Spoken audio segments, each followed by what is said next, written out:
you know, it's easy to determine what's different, but what's connected? And that's kind of what I'm going for, and that's kind of a critical thing about bioinformatics, is that nothing works in isolation, right?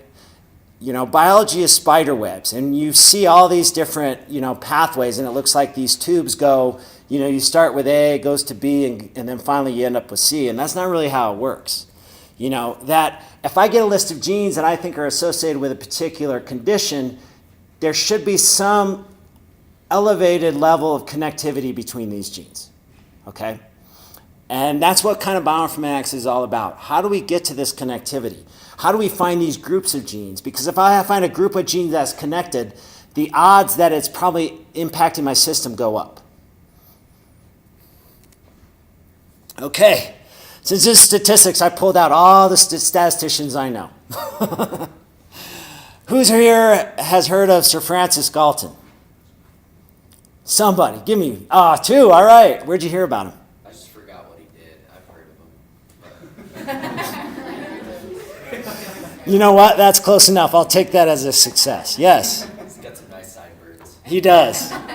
He was a cranky old man, and I would say he's probably my favorite statistician, and I think he's made more of an impact on my research than anybody. On a personal level, I think some of the things he believed in were pretty, you know, abhorrent, but as far as the statistics and mathematics go, he was right on the ball. Well, he was a cousin of, he comes from a good family. He was a cousin of Charles Darwin. And in fact, I think he was smarter than his cousin. But obviously, his cousin got more press. Just like his cousin, you know, all the cool, you know, scientists of the day, they'd always go to Africa or the Middle East and find some species. And he was no different than that. And I can tell this class. So I've actually read some of his biographies.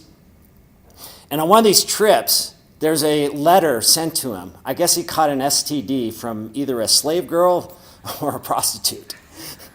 I kid you not. And the letter says, hey, you know, sorry to hear your bad experience. Next time you come over, you know, we'll make sure you have virgins. I kid you not. That is an actual letter. And after that point, like, basically there was no mention of his, you know, romantic, you know, exploits or anything like that. And in fact, he was married for a long, long time, but everybody basically described it as kind of a loveless marriage. So who knows? Yeah, they didn't have, did they have penicillin back then? I don't know. I don't think so, yeah. I think he carried that with him for a while. Probably the reason you haven't heard of him is he's also known as the father of eugenics, right? Anybody heard of eugenics? Yeah. Which is funny because one of his last experiments or his studies, I think, actually disproves eugenics. That the greatest in humanity isn't in our outliers, it's the average of everybody. And this is his wisdom of crowd thing, and that's maybe where you've heard some of his stuff before. As a geneticist, I think he would be completely at home nowadays, is that what he believed is you could measure enough stuff about something, you could understand it. And that definitely holds true today, for sure. Yeah, I think he'd be biometric approach is what he kind of pioneered. As a statistician, he pretty much developed, other people kind of came up with things, but he fully developed the variance and standard deviation. Also, he developed the concept of correlation, which is huge. So his student, I'll tell you about him, it was Carl Pearson, was his protege. And the last thing he did was wisdom of crowds. Anybody hear of the wisdom of crowd experiment? I know I'm going to be going over, but that's okay. I'm going to tell it to you anyway because I think it's a great story. So the wisdom of crowd thing is he went to basically, you know, like 4 years before he died, he was in his 90s. He goes to an English fair. And at this fair, they're auctioning off a bull. And so they had everybody at the fair guess how much the bull weighs. So the one the closest to the bull got the prize, got a prize. So Galton figured, okay, well, I'm going to have, you know, all these people, these commoners are going to, you know, guess the weight of the bull. I'm going to have my group of experts, and they're going to make the guess. And you know, he basically thought his experts or his outliers would be much better than the crowd, right? So he had, you know, this is 700 people. What he found was nobody got the exact weight of the bull at all. But here's what happens is when he took the average of all the 700 people, it was the exact weight of the bull. Wisdom of crowds. Even the experts, when he took their average, which was a less number, it wasn't even as close to the actual weight as all the individuals. So, and I actually use this a lot in my research because there's lots and lots of crowds in biological data. And just briefly, like I mentioned, Carl Pearson was his protege. He actually loved this guy. He wrote, after his death, he wrote like a 3-volume biography on Galton, which I have not read. I like to read the stuff about the STDs, I guess. I don't know. Which, Pearson, obviously, he gave rise to Gossett, who came up with the t-test, but he also influenced Spearman. Anybody hear of Spearman before? That is the non-parametric correlation test. So it's kind of like the non-parametric version of the Pearson correlation. How about Nate Silver? Who's heard of Nate Silver? All right, a few people. He actually has incorporated a lot of Galton's stuff. Is that basically in 2012, he predicted the entire, basically just about every major election in this country. And the thing is, he did it without running any polls himself. What he did was kind of wisdom of crowded all the polls that were out there. Some obviously lean left, some lean right. He basically took the average of all the polls that were out there and basically got the exact results of the election. Wisdom of crowd stuff works. All right, so how does this apply to our stuff? Well, I use correlation a lot. I think this kind of, A versus B stuff, this kind of binary, comparisons, I don't think are very relevant in biology. That to say everything that has cancer is the same is kind of false. That, people have more aggressive cancers, less aggressive. I like continuous variables. And gene expression gives us a great way to look at that. So over here, this is an example of positive correlation. So here are 2 genes that I found in one study, right?